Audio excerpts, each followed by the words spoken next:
So we had to decide from the beginning what things were comparable between Aiden and Marcus and what things would be different. We focused on parkour. We wanted Marcus to be a lot better at parkour than Aiden.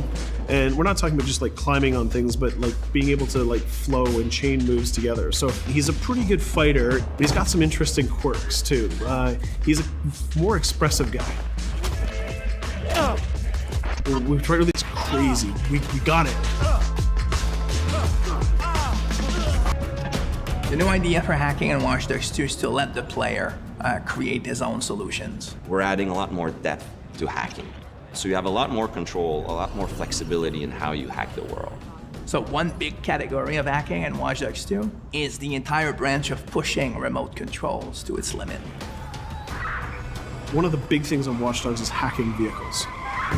I think this is a real game changer because vehicles are everywhere in the world, and if you can hack into the drive system of a car, you can pretty much drive it wherever you want.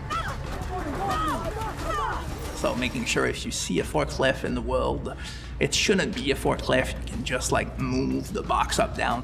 You should, just like a camera, press a button and become that thing. One of the core things that we're doing is we're opening up the game with Watch Dogs 2. You can hack every character. You can hack every car in the game. And you can hack most of the electronics within the city. So that's a lot of... So if you want to play the game completely non-lethal and not actually kill anybody, you can totally do that. We're playing with a lot more crafted items and a lot more of little devices that you can use. One of the things that people kind of like that we've done, they really like what we've done, is we've created toys for Marcus. He has an RC jumper. It's got little wheels, and it's even got this little robotic arm that he can sort of deploy, and he can interact with things. He can unplug things and replug them and take out screws. It's a neat little toy. And then the other gadget he's got is this quadcopter. And it's more about scouting and being the eye in the sky. First person view on it is incredible because you're just zipping through the city. It feels like you're flying. Well, you are flying. In multiple ways. For example, I could hack one person and distract them, have their phone ringing so they look at their phone to create a distraction. Later on in the game, you'll also be able to do things we call mass hacking, which is, well, why only hack one if you can hack them all? There's one thing that I really believe about Watch Dogs players is that there is no Watch Dogs player. There are many types of Watch Dogs players. You should be deciding how you want to play the game. So that means you can play a mission full gun blazing, that's the way you like to play, full stealth, or through hacking only, project yourself in computers, take control of electronics, influence people, and try to get to your goal that way. We try to really support all players' types across all different styles of play, and also allow players to combine and mash these styles and play together too. If you've been playing a certain way for a while, we want the game to kind of challenge you to try different things, but also not force you into playing the game a certain way.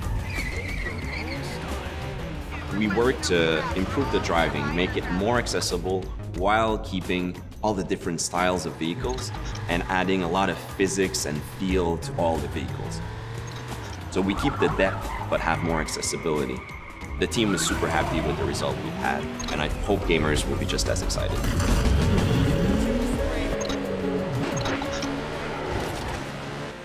We are very excited by the potential of what we call seamless online. We start doing that in Watch Dogs 1, so we're expanding on that. We cross path with friends in the city.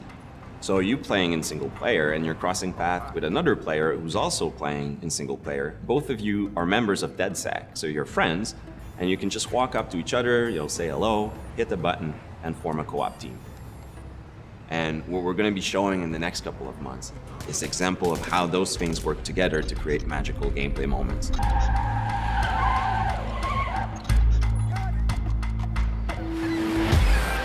The city of San Francisco and the whole Bay Area is exciting. It's vast. You're going to find a ton of things to do that are unique to you. Basically build your own moments.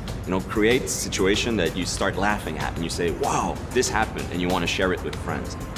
You don't want to just be like a roller coaster or a theme park ride where I go through all the same beats as everybody else. You decide what you want to be spending your time doing. That can be multiplayer, that can be focusing on stories, that can be just exploring the world. Whichever activity you do, we're going to make sure you get rewarded to get you closer to the end game. That's kind of the promise we're making to gamers.